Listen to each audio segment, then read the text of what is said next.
Okay, we're going to call, excuse me, call the meeting to order. One of the members just texted that she's running late due to a child care snafu, so we're expecting her shortly, but we do have a quorum here, so we're going to begin the meeting so we can get to this. As far as my remarks, I will keep them short. I was planning on having a meeting with the mayor tomorrow to discuss next steps on the Fjord Trail, and my schedule got polished up, and so we're gonna try and reschedule for next week. You should come to that. Okay, I'll check with you. But just quickly, I think that the joint meeting between the two boards went relatively well. I think the public's reaction was positive. I think the letters in the at the current printed, I don't know how they select their letters, but were positive. And so several people said to me that the team did really well. Yeah, I heard the same. And approved of the organization of the presentation, letting everyone speak in their, in their own voice. And so, I'm pleased with that, and we'll just wait and see what the next steps will be. I'll tell you that I have started, with the help of friends from my former life, my former professional life, and a few in Cold Spring, to do some basic research on over-tourism studies, so I can get a better sense of the parameters, and so, but I will not go obviously into detail on that without sharing that with you all first. I think I would like a vote to modify the agenda items. If we could have I second. okay. So moved. So thank you. And second, and that's just to hold off on the minutes until we have a quorum of those present for some of the meetings. Okay. Okay. Any reports from the members? No. No. I went to the park. Mhm. It was apparently after the rain, and the driftwood at the boat launch was so much of it. Yes. And then I saw 3 people from the state park. They were there checking the trees. 3 ladies there. So, and then they saw some of the trees are not going to survive. Some of them are going to, and we spoke to them. And then that's basically it. Oh no. Oh, Pete. Get down. Get down. Come here. He won't listen to me. Come here. Come here. Look at that. Come here. Come here. Come here. Look at that. Oh, this is so embarrassing. Come here, Pete. Come here. Come here. Come here. Come here. Oh. And then we told them the management of the park, it's gonna be, it's gonna be difficult. They can see it. The toilets were locked. So we saw somebody being behind the can, and but then it checked that it was locked with locks outside. So we don't know what's going on. And then there were still cars going in there. There were?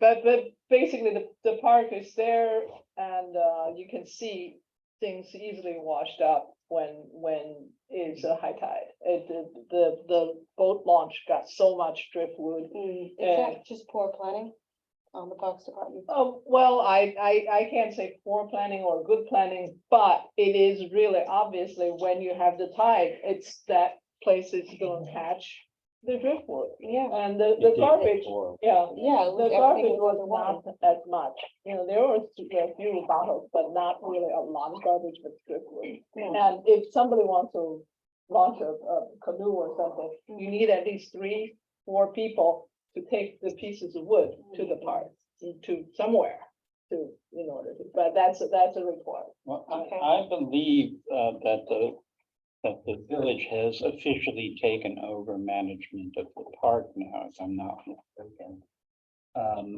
Which means that it has, and again, I believe, because I thought there was a sort of ceremony there, that means that it's become the village's responsibility to remove that driftwood Oh, and to discourage cars. Cars are not supposed to be driving on that road. right, we're supposed to have signs up, but so far there are no signs. Actually, there was one day we came in, we reported to Jeff, we said we're concerned citizens, so. Yeah, but since then, I was there twice. Okay. Yeah.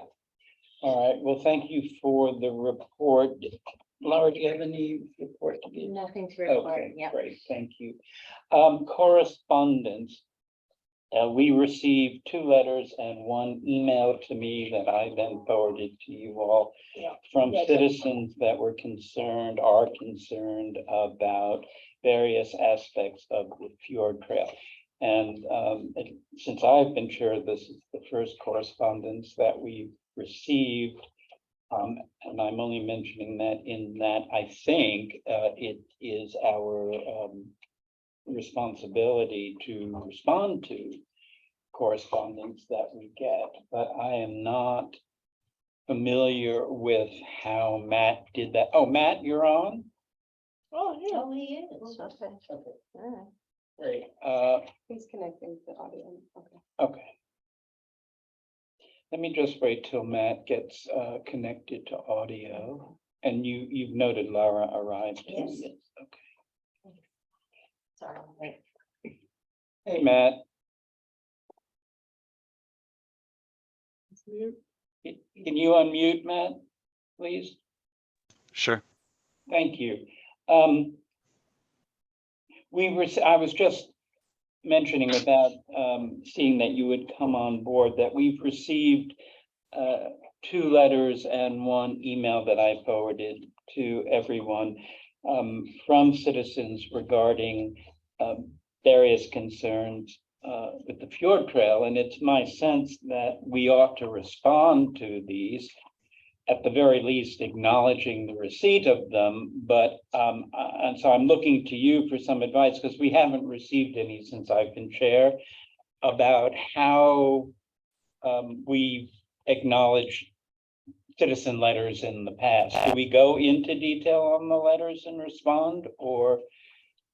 Not usually. Typically less is more. I mean, really, because you don't really want to be taking something to be perceived as a position. Yeah. So it's kind of hard to, there were the 2 letters, right? There was one from Pete Henderson and one, yeah. Gretchen and Michael. Do we want to acknowledge their full names, Jack? Oh, yeah. Gretchen Dykstra, Michael Reisman, and Derek Graham, who sent it via. Oh, that's right. And Pete Henderson's was not to us, right? That was to the village board. I think there was one to the board.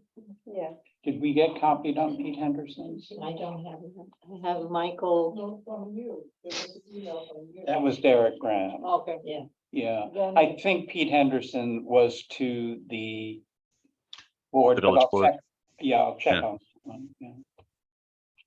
No, it certainly would be polite to just say, we're in receipt of your letter and we appreciate your comments. The planning board really looks to public input, right?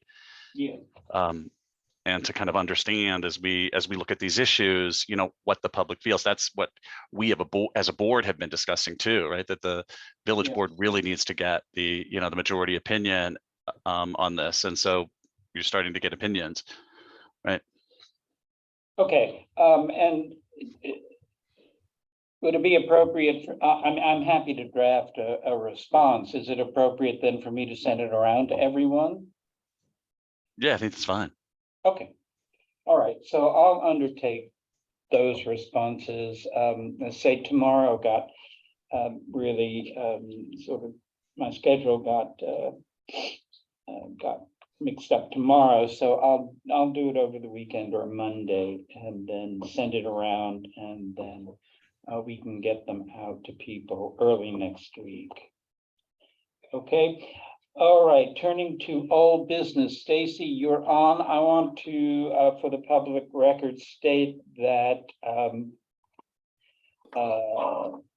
the applicant, the former applicant for this application was the property owner, James Gary, had submitted a certified letter, a notarized letter, excuse me, naming Stacy Douglas Wesselman as the representative of this application, which is according to the procedures. And so Stacy is now here to help us understand a little bit what the application is. We did notice a public hearing on September 22nd for a change of use at 40 Main Street. We've had other applications from 40 Main recently. I'd like to read the public notice into the record. I won't read the technical language, but the planning board will consider the application by 40 Main Street CS LLC for a revision to a previously approved site plan under section 134-9.b and 134-27.a of the village code. The applicant is proposing a change of use from the approved retail office space to add a small space for personal services to operate a salon within the previously approved retail space, which personal service use is permitted as per section 134-9C3 of the village code. The subject property is located at 40 Main Street, Cold Spring, New York, as designated as tax map section 48.12-2-4, and is located within the general business zoning district B1, as well as the village's locally designated historic district. So that was the public hearing that was posted. We have receipt of a proof of notification to the properties which we agreed upon at the last meeting. We all have copies of those here. Stacy, do you want to just give us like 5 minutes or of what you're proposing here, and then we'll open it for public comment and board comment? We're just adding, so to that plan, which you guys have in front of you, we spoke about on the meeting of the 22nd, which you could see where the salon chairs are in that plan. So we're just adding the 3 salon chairs into what was approved as retail space B. So that will then become the salon. So we just need that for personal use. Okay, and this is similar to the arrangement personal you service. had at your prior location, right? Yes, it's the exact same setup. Okay. All right, let me throw this open. Did we receive any comments from the public? We have not received any comments, written or otherwise, regarding this application. Thank you. Is there anyone online who would like to comment on this application?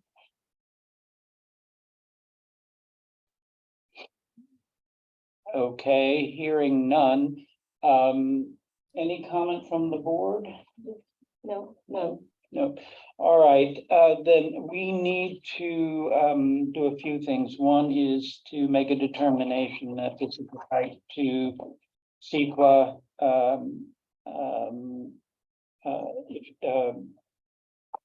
action, and that no other environmental review is necessary. Does that need a vote? I don't think so. Matt, does that need a vote? Or we just declare it a type 2 action under seeker? I think we do. Do we need a vote? Oh, he's, Matt, you're on mute. Yeah, you do that by majority, right? okay. Okay. So if I have a resolution, please, to declare, no, Motion to classify the action as a type 2 exempt under seeker. Second. second, thank you. Any comments? No. No. All in favor? Aye. Aye. Aye. Aye. none opposed, therefore, and no abstentions. This does not have to go to the county as an action because it's not within the parameters of a county road, the distance parameters of a county road. Is there any reason to keep this public hearing or the public record open on this action? Any member? No. No. Then, hearing none, may I have a resolution to close the public hearing and the record? So move. Second. All those in favor? Aye. Thanks. No opposed, no abstentions. So the public hearing is now closed and we need to take this to a vote to approve the change of use as proposed.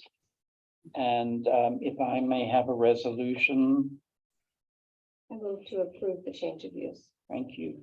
Second, Second, are there any opposed? Excuse me, all in favor? Aye. Unanimous, no opposed, and no abstentions. John couldn't be here tonight, but he will draft a formal resolution, but until, and you will be asked to give me permission to sign it at the next meeting. But barring that, I think that Stacy, you should contact, I'm not barring it in consideration of that, that you should contact Jeff to see what your next steps are, okay? Sounds good. Okay, thank you for your cooperation in this. Thank you guys for your time. Okay, Have a bye, great night. thanks. Thanks, you too. Good night. Okay, now new business. We have a presentation tonight from the Phillips Town Trails Committee. Do you want to come up to the table and introduce yourselves? And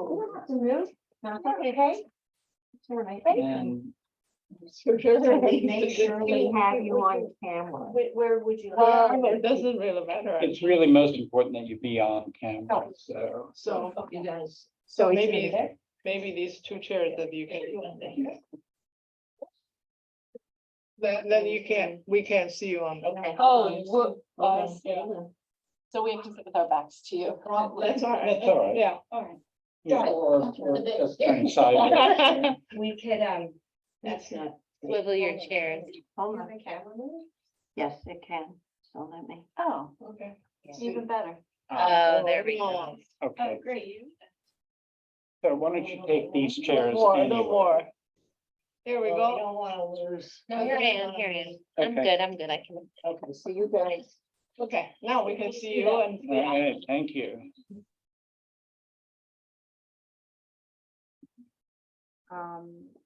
I'm gonna just give this to you now, but don't look through it now. It's just for reference.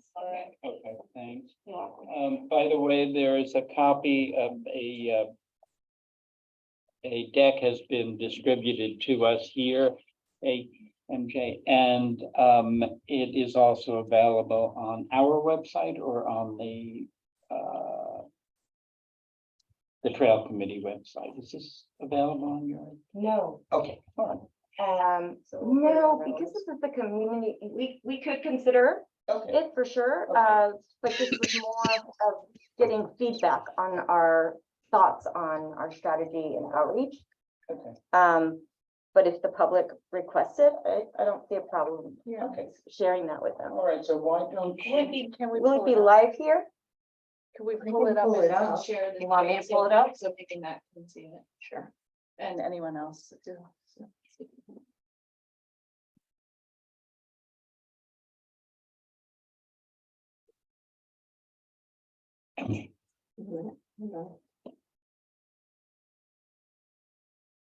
While she's doing that, I'm Rebecca Ramirez. And this is Mary Ann. Mary Ann Sullivan.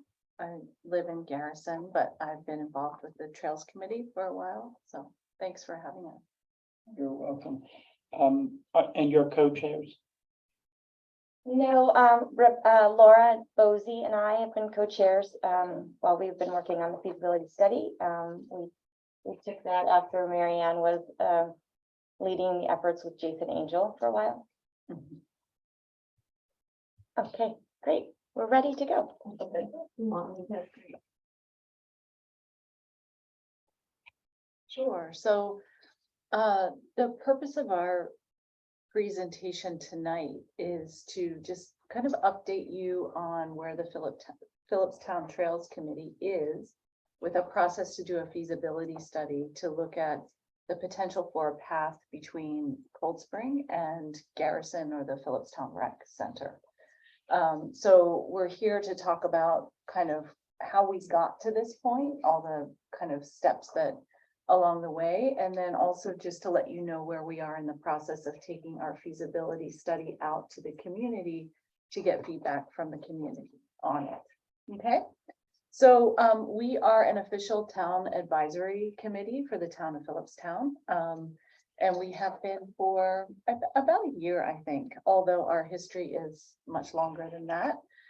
This is just our sort of purpose. We really are coming at the need for a trail from the perspective of making sure that all members of our community are able to access resources in our community, not just those who are able to drive. So we're concerned about children, parents of young children, older people who may not drive. We're concerned about teenagers being able to get around the community. And we also are coming at this following the principles of complete streets. We believe that streets should be for everyone and not just motorized vehicles. And also from an environmental and health perspective, that we want to reduce the contribution of greenhouse gases from motorized vehicles in our community. That's an imperative. And we also would like to see people have opportunities to get physical activity through their, their activities of daily living. Right now, for the most part, if you live outside the village, as you know, you are basically car dependent. So I want to talk, if you wouldn't mind going to the next slide, I want to talk a little bit about our history and where we are. Oh, this is principles. Okay. Yeah. So I think I kind of already covered a little bit of this, but as a committee, I should say we are a committee of residents. We are all volunteers, and we have always been an all volunteer group of residents. We are interested in connecting with people in our community and collaborating with them. We've solicited feedback along the way. We've engaged a lot of different community partners, which we'll talk about tonight, over the past 5 years. We're interested in equity and complete streets, making sure that all of our community members can safely get around. And we're interested in environmental responsibility. And we also want to, look at what's already here and how we can build upon the existing trail network in our community. That's really kind of where we started, and seeing if we can expand that to make it more usable and accessible. So those are some of our guiding principles. If you wouldn't mind the next slide. Our history is that we came out of the Phillipstown Community Congress. I don't know how many of you were involved in the Community Congress. Okay, so that was an effort by the Ecological Citizens Project. Jason Angel and Jocelyn Apicello led that effort to learn from the residents of Phillipstown what their sort of affirmative vision of their community was. What are some goals that the community has for making improvements to make our community more livable, more equitable, etc. And I had the audacity to open my big mouth during that process. And I said, well, we need more bikeability and walkability. And then that was voted on as the top recommendation from the Phillipstown Community Congress. And so I was asked to start a resident-led group to try to move that effort forward. So we formed what we call the Phillipstown Trails Committee in January of 2018. That was kind of right after that vote. And then, as I said, we became an official town advisory committee in 2021. We're proud of our accomplishments since we're such a, a small but committed group of residents. We've been holding annual bikes days. And that has been a fun event that, you know, brings parents and children out to experience what it's like to be able to bike around your community without cars around. And so we started those as a way to kind of build momentum and interest in the concept of being able to bike safely. Members of our group are also involved with Climate Smart. And so there's been a lot of kind of networking between the two of us, the two groups. And we worked with Climate Smart to help adopt local complete streets policies as well. We were awarded a National Park Service, Rivers, Trails, and Conservation Assistant grant. That was kind of right off the bat in 2018, where we were able to get an expert in building trails from the National Park Service to be a technical assistant to our process. And that was a very helpful thing for several years. And then just recently we were awarded a Greenways grant to do this feasibility study. So that has kind of been how we've built up as a resident-led group to the point where we're at this feasibility study. Just one other point, and I'm sure that this is obvious to everyone here, but you know, greenhouse gas emissions, obviously we're all concerned about them. And in Phillipstown, on-road transportation is our 4th largest source. That came out of the Phillipstown greenhouse gas inventory. Yeah, so that is another sort of rationale for why this effort is important. You could feel free to move to the next slide. We also just wanted to note, you know, this idea is obviously not a new one. If you go back to 2006, the state did a planning effort around bikeability and walkability along 9D. The Phillipstown Comprehensive Plan, which I was a part of working on, has numerous goals and objectives around having an integrated transportation plan for the town of Phillipstown, and including lots of biking and walking in that mix. So the transportation objectives are found in 2 different goals: integrated transportation plan and also ensuring the health of the residents of Phillipstown. Next slide, please. And also, you know, the Village of Cold Spring Comprehensive Plan, a little bit older than the town of Phillipstown, but it also gestures towards improving walkability and bikeability in terms of safety and developing infrastructure for bikeability, bike racks and things like that. I'm sure when the comprehensive plan is updated that there will probably be even more, just because of how much more interested people have become in these issues over the past 10 years or so. There are also a large number of state and regional efforts that align with increasing walkability in communities. I mentioned this New York State Department of Transportation Route 9 Scenic Byway Corridor Management Plan. It's kind of a mouthful of a title, but that identified as a goal way back in 2006 to develop a separated multi-use path for non-motorized transportation and recreation between Bear Mountain and Cold Spring. New York State became an age-friendly state in 2017. And as part of that, they endorse healthy community design, complete streets, and increasing biking and walking so that older residents have different options for safely moving around their communities. The Mid-Hudson Regional Economic Development Council strategic plan also calls for increasing alternative modes of transportation as a way of building economic development in communities and encouraging people to interact with their natural environment. So what we have come to as a kind of a community process from lots of listening to people in the community about what they would like to see when we talk about, we ask people when we talk about bikeability and walkability, what are we really talking about?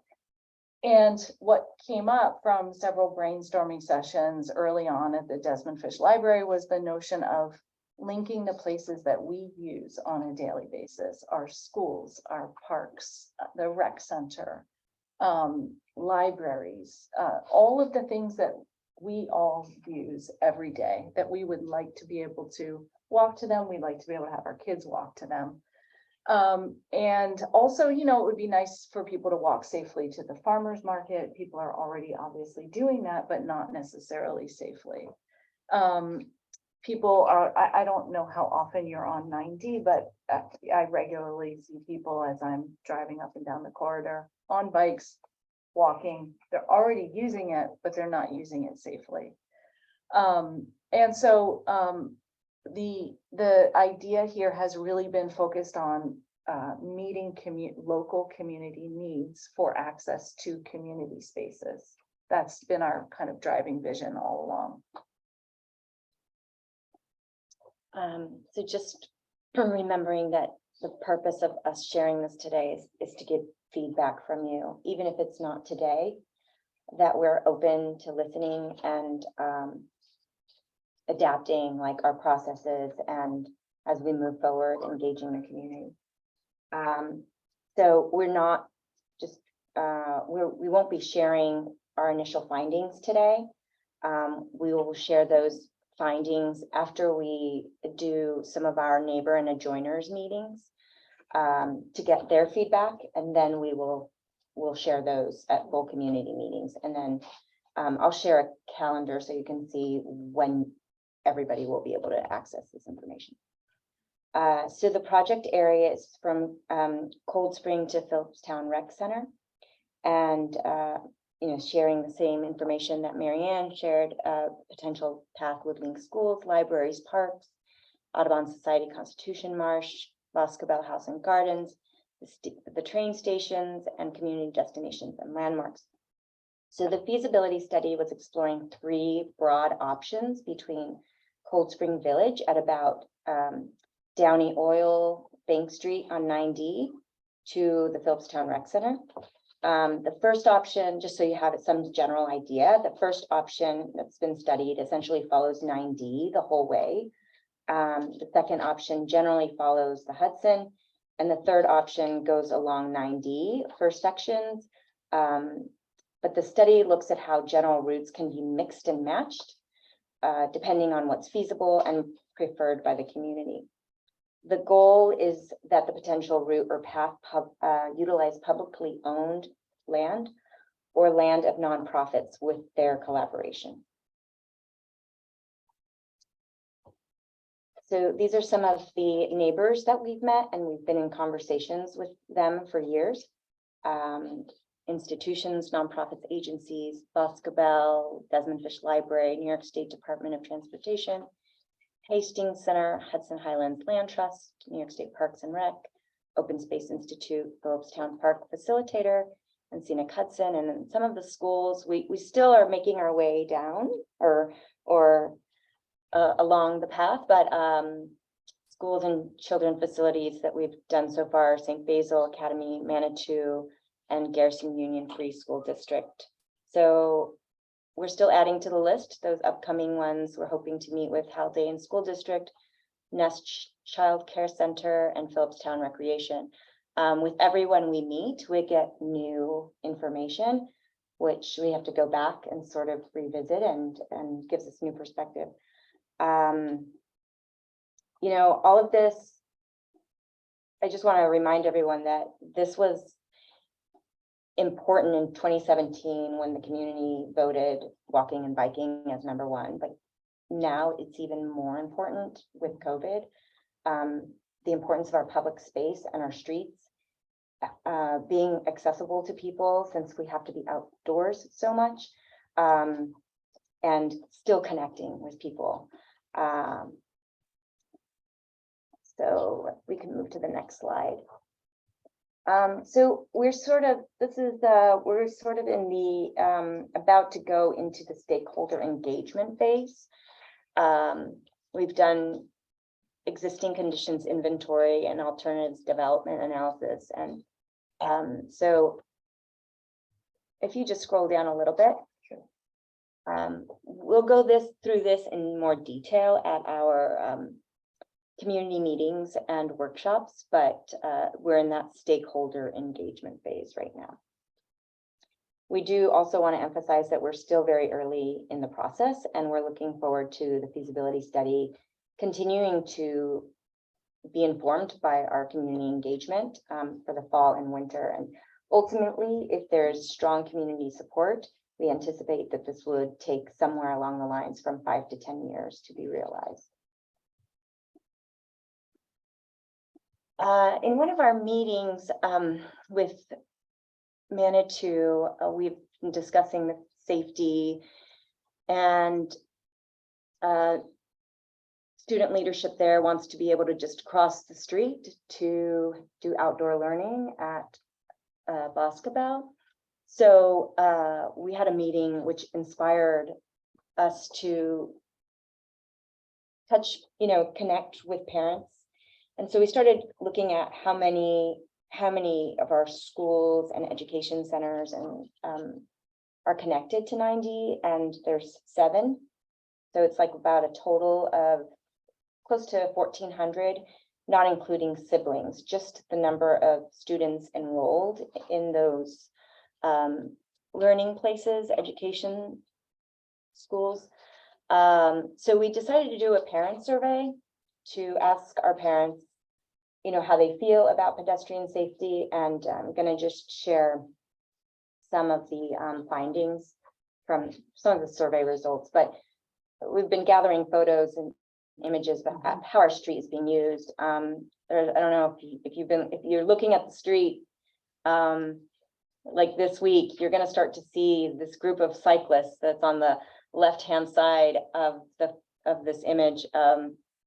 They all have bikes, and you see them on the street, on the sidewalk, probably not in the best areas at times, but just showing that even though our streets were designed for cars for centuries, they're not just being utilized by cars in our neighborhood. They're not just being used by motorized vehicles.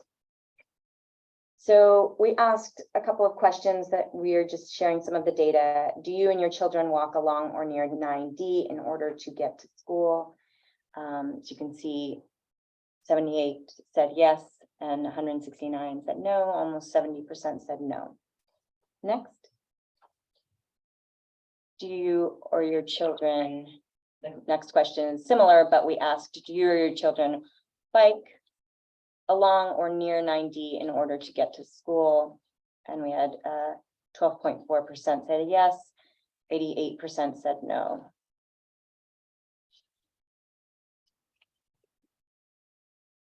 And then we asked, if you or your children could walk or bike safely to school using 9D, would you do so? 64.7 said yes, and 18.3 said maybe, and 17% said no. So if you added the maybe and the yes, you get to 84%. Thank you. And then the last slide, which is the most exciting data point for me, is that the Phillipstown Trail is, we'd let them know that we're exploring pedestrian safety in Phillipstown, if this would be of interest, and almost 90% said yes. And just so you know, we do hope to do a wider survey. This was a very small group of people, and we plan to do that at some point, just because our group has interest in complete streets, and that effort just will probably be sometime after the feasibility study. Oh, but these are some of the schools that have, you can see where the feedback is coming from, with Haldane having 66.1 of parent participation. So I shared in that folder that I provided, I shared the community engagement plan. This is a working document. This shares what we're looking at for October and November. we really wanted to do several meeting types. So the first one is focused on neighbors and adjoiners. And then the second type is a full community. So we're going to do neighbors and adjoiners in Cold Spring and Garrison, and then we'll do full community in both Cold Spring and Garrison. The neighbor and adjoiners meetings are what, like I said, we're not going to share all the initial findings, but one of the things is that we have, as a committee, we have found that we are favoring one of the paths because it presents the least challenges. And that one is closer to 90, using portions of 90. So we want to make sure that we meet with these neighbors and adjoiners within those areas and really hear what they have to say, and incorporate that into our findings before we go out to the full community. We will have also a town workshop, which is in there to be determined, and we hope to have a planning board workshop we were thinking January, just because the holidays are coming up, November's around, no one's going to be paying attention. And we want to make sure that people have a chance when it slows down and it's a little more quiet, that they can jump on a Zoom link and learn about it and it be accessible to them. So in that, the next slide is our community meeting flyer, which you will start to see. It is in your folder. There's several copies and I can send you electronic versions, but we plan on printing up. Right now, we're thinking like 150 in Garrison and 50 in Cold Spring, but hopefully we will surpass that number. We've already started sharing the information. And then the last thing here is just our website. We are a resident-led volunteer, town advisory committee, but we are limited in our capacity.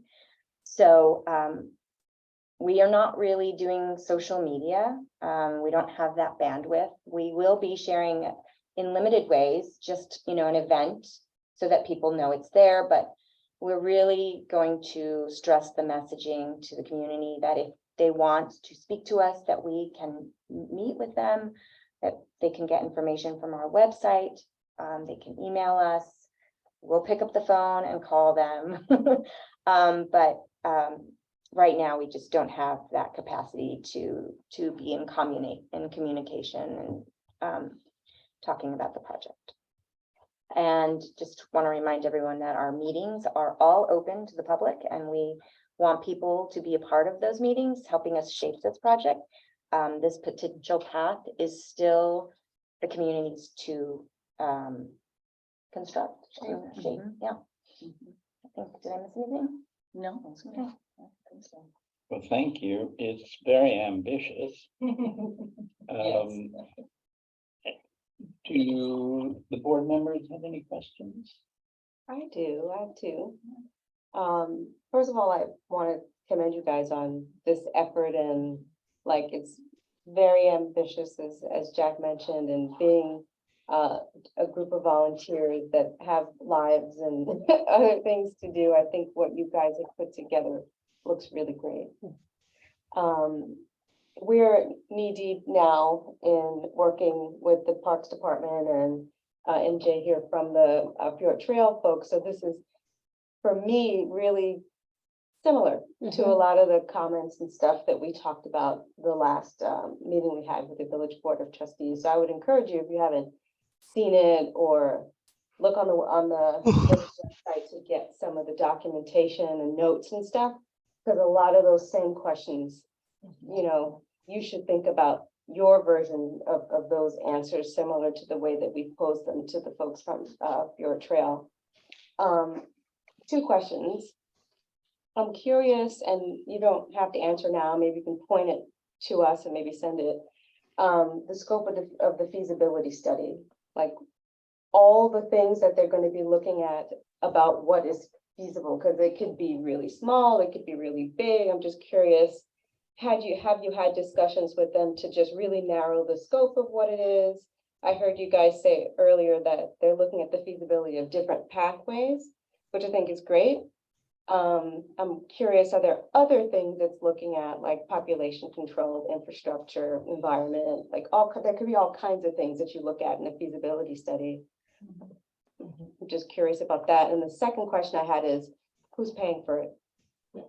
That is also my question. Nope, Oh, the build. The- Who's gonna pay for the master plan, the site plan, the build itself, and then the maintenance afterwards?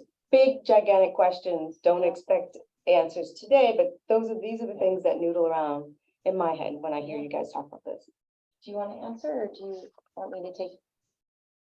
Well, I think with respect to the feasibility study, that's, you know, the Greenways is paying for that. And their interest is in creating this Greenways trail network throughout the Hudson Valley.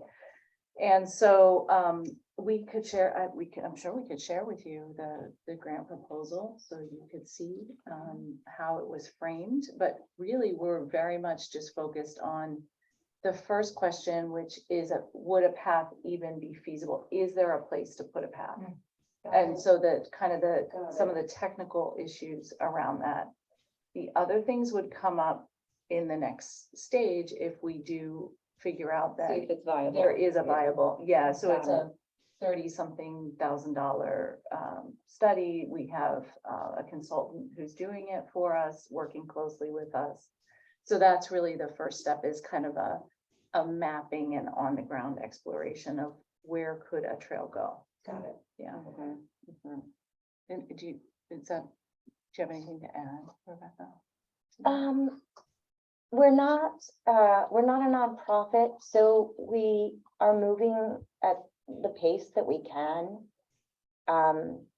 Even though this grant did require a match in time of 536 hours, kind of become Laura and I's part-time job in addition to our regular job. And the committee all has to put in some time. But obviously funding is going to determine if there is a next step. But in terms of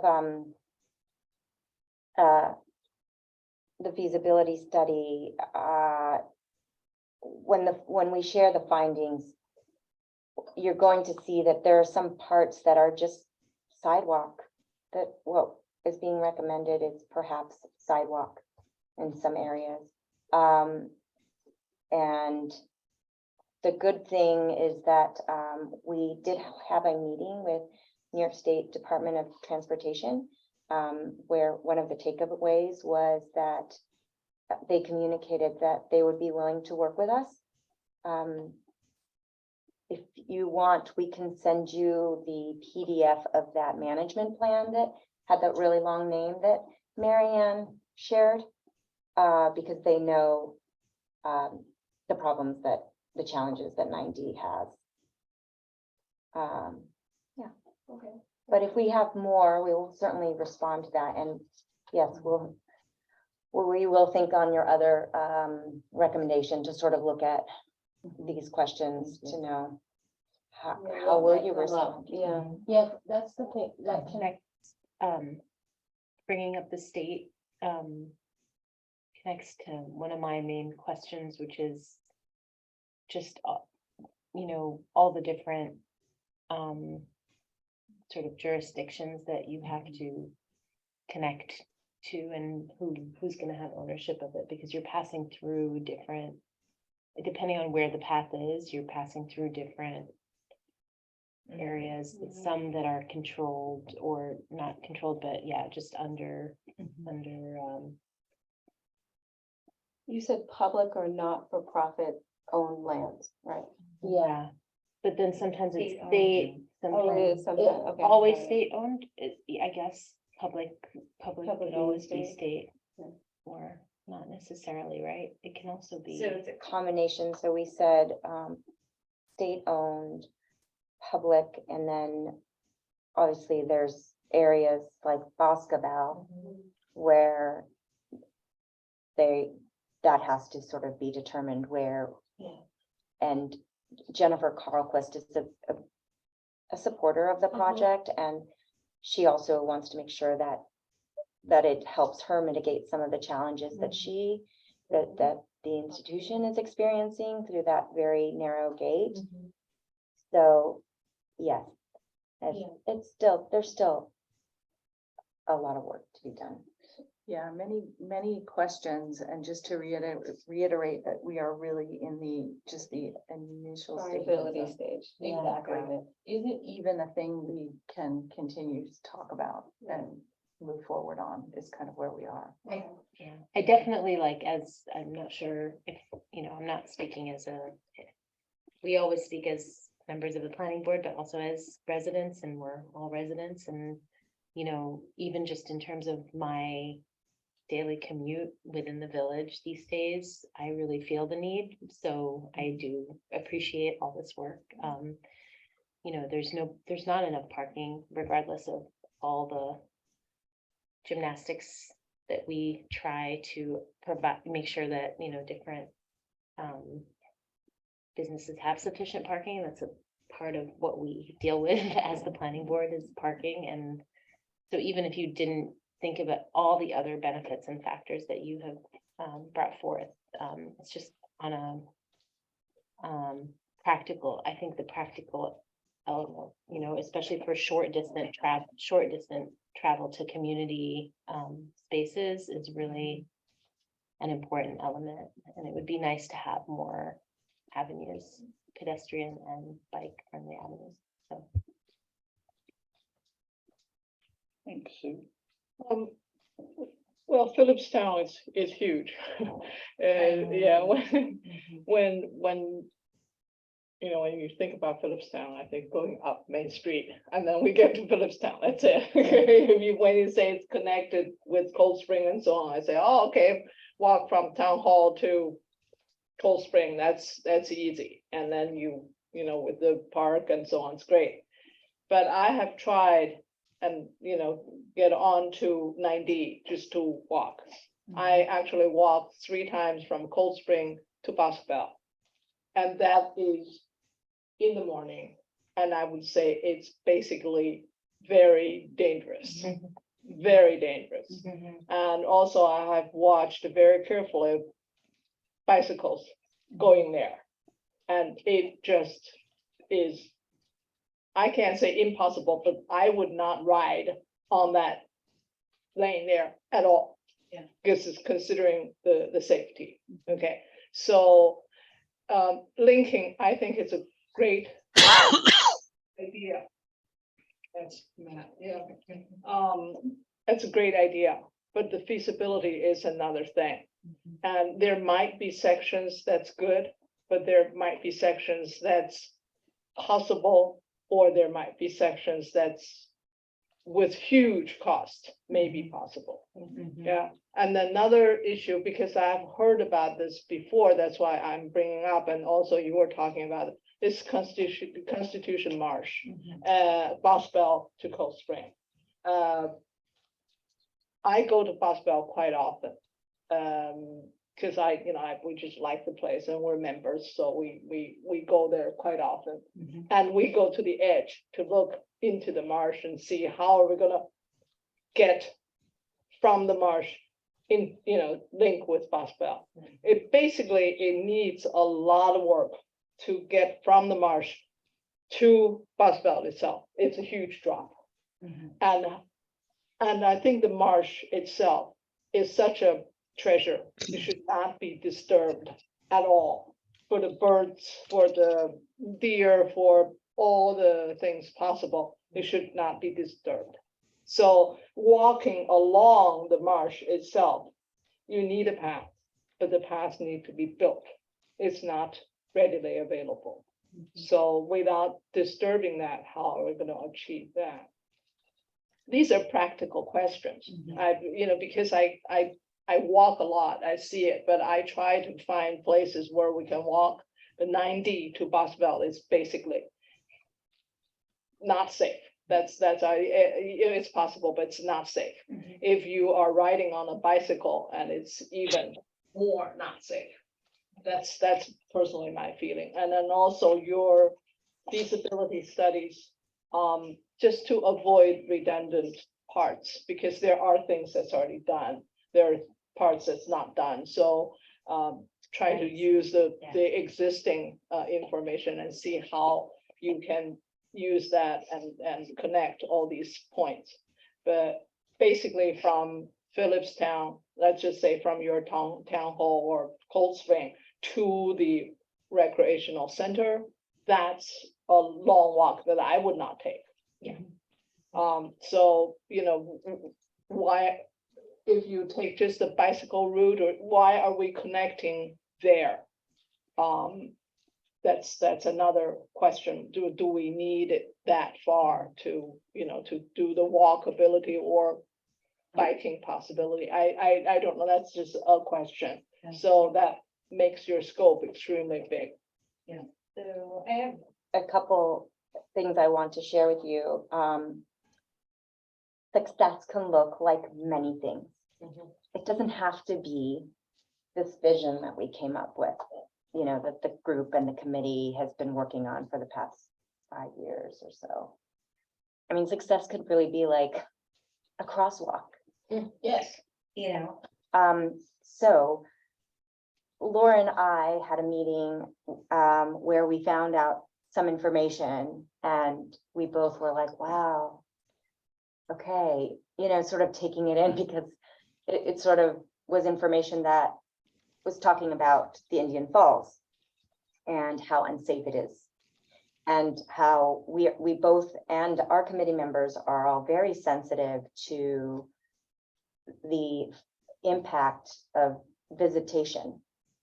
But after that meeting, it was great because it's a chance for us to come up with small solutions, and it doesn't all have to, if it's not one long path, it's okay.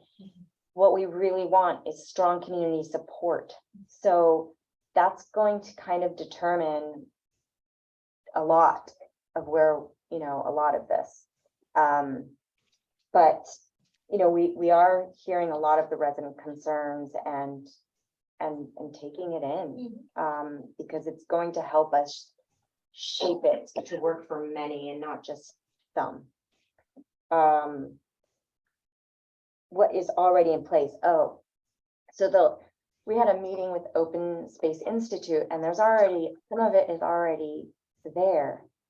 The Glen Cliff Loop just got wayfinding in the trailhead near Phillipstown Rec. You can get from Phillipstown Rec to the train station, and not everybody knows that. So part of it is just, also just making some information available to, that small part. Yes, Could be just- I quite agree. I think there's one thing we can do at the moment is to have a sign on the trolley itself, say when is this gonna stop, where it's going. Just last week, we were there at the train station. We saw the trolley went up to Main Street and then both trains just arrived. What's the point? And then it's like, and then we go through. There was once I saw one person sitting in the trolley and never figured out the schedule. And, if we have the trolley, I saw once it was actually in Boswell, but it's great. But when does it leave? When does it go? I have no idea. So I think it's just that first step. If we have a sign on the trolley to say from here to here at this time, that would be helpful probably. At least if not nobody else, to me, I would appreciate it. I think small steps are taken, because once you do this presentation, it's great, but my first impression is, wow, it's going to be a long thing there. And then that leads people to think it's a huge project. When are we going to do it? I think if, your idea, say small steps are success. Okay. So if we could do solid ones to say this part is something we can do, that will fit into the main plan. That will be more comprehensive, at least for people who sit in the meeting. Otherwise, people will say, oh, no, this is, and even we think it's great, it's really another 10 years, who is gonna pay it? That's the first question that jumps out. And I think, from the presentation point of view, maybe you can put in a few more success or points that you can do to start this. And then whether it's going to be a long walk or a huge link of some sort, it takes time, but it's the plan. And then Phases. yeah, Phasing. so that probably would be a better way to get support. Yeah, I think there's always though, back and forth, like I think you kind of have to start with a master plan and a Mhm. vision, and I think that's where you're starting, Yeah. and then you're basically at the beginning of the process, Yeah. so I But think there it'll get are there. phases, we just haven't prioritized them. We're going to prioritize those with the community. So you'll see when the initial findings are shared that there's 4 phases.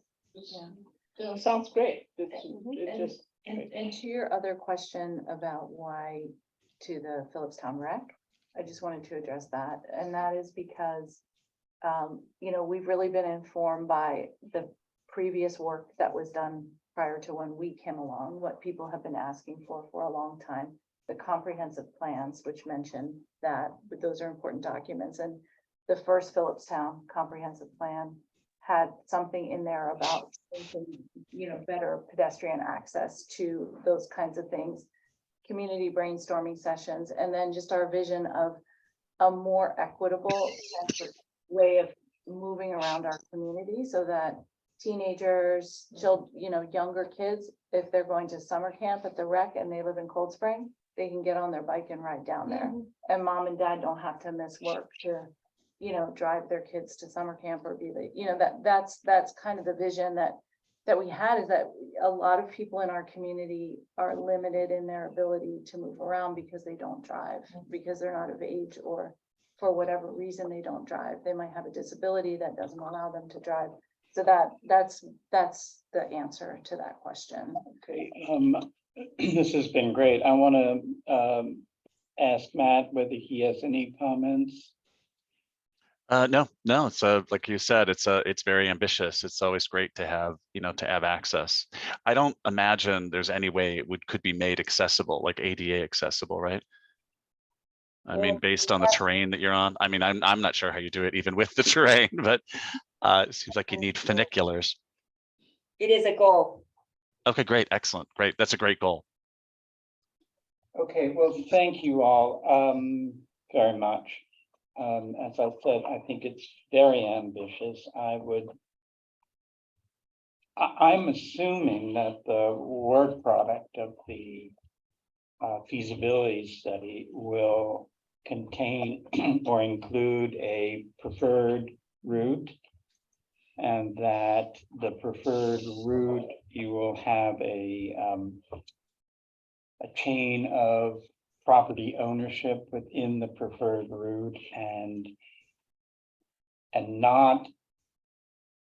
I think there needs to be built in those that are connectable and those that may not be connectable. Because as you said, and I think as everybody agrees, this could be a success without it being a contiguous link.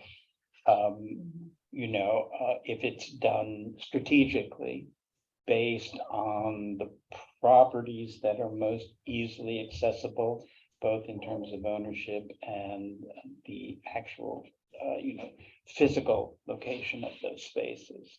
Because I know that the target route of this has changed over time, or at least as it's been sort of presented publicly. Secondly, I do think I need to add a bit of caution in terms of relying on studies and programs that are, from my perspective, so far out of date. The state program for 9D is 2006. I don't really know how relevant or how active that is. And the comprehensive plans as well, particularly the villages one. These are meritorious documents and plans, but many of them were conceived in a very different time. And so you may want to strike out and establish some new ground in terms of your attitude toward this. I'm just saying that it should not, I don't know whether you have to justify your, your vision for this. I think you're right, that time and tide are headed in the direction of less vehicular traffic and more non-vehicular traffic. And I don't think that anyone would give you an argument about that, to tell you the truth. So part of making a vision happen is it's applying innovation to it. And I think that's one way where you can get public support. So those are just off the top comments. I really look forward to seeing the work as it progresses. And we would be happy to have a workshop here. I think I can speak for the board. And so please keep us informed, okay? January, could we do something in January? I think we can, just why don't we talk about that, okay, and we'll set it up. And and thank you for coming out on this Thank you. rainy Joyful night. night. Thanks a lot. Okay, is there anyone, a member of the public who would like to make a comment on this or anything? No? All right, we do need. Timothy? Kim, we do need to get back to the approval of the minutes. The 7:14 minutes, we had a glitch the last meeting in that Yaslin seconded a motion to approve the minutes and she wasn't there. So we need to I need a resolution to approve the minutes of 7:14, not including Yaslin. So may I have that? Yes, I Okay, motion to pass the. to approve the minutes of approve the minutes. 7:14. And may I have a second, please? Second. Thank you. wasn't I? You were there. All in favor, Aye. please? Aye. Thank you. That's 4-1. And we're going to put off the other two minutes until our next meeting. Is there any board business that we have to discuss? No. MJ, do you have anything? Waiting for your response to our document at the joint meeting. Okay. Okay. We had a meeting set up with the mayor to discuss that, and some memorial service that I had to go to. Okay, so but we are alive to it. I was really just here to support you. Yeah. Both trust me. Yeah. Okay. It's great. It's a, it's a great idea and any section that's successful would be great. Yeah. I'd love more options to ride my Yes. bike. Thank you. If I could have a motion to adjourn the meeting, please. Motion to adjourn? Second, Yasmin, all in favor? Aye. Aye. Thank you all. And I will send to you all the draft of my response to the correspondence early next week. Okay. There's no public comment, right? No, Or there that. was no public. Great. comment. Bye, everyone. Bye, thank you. Right.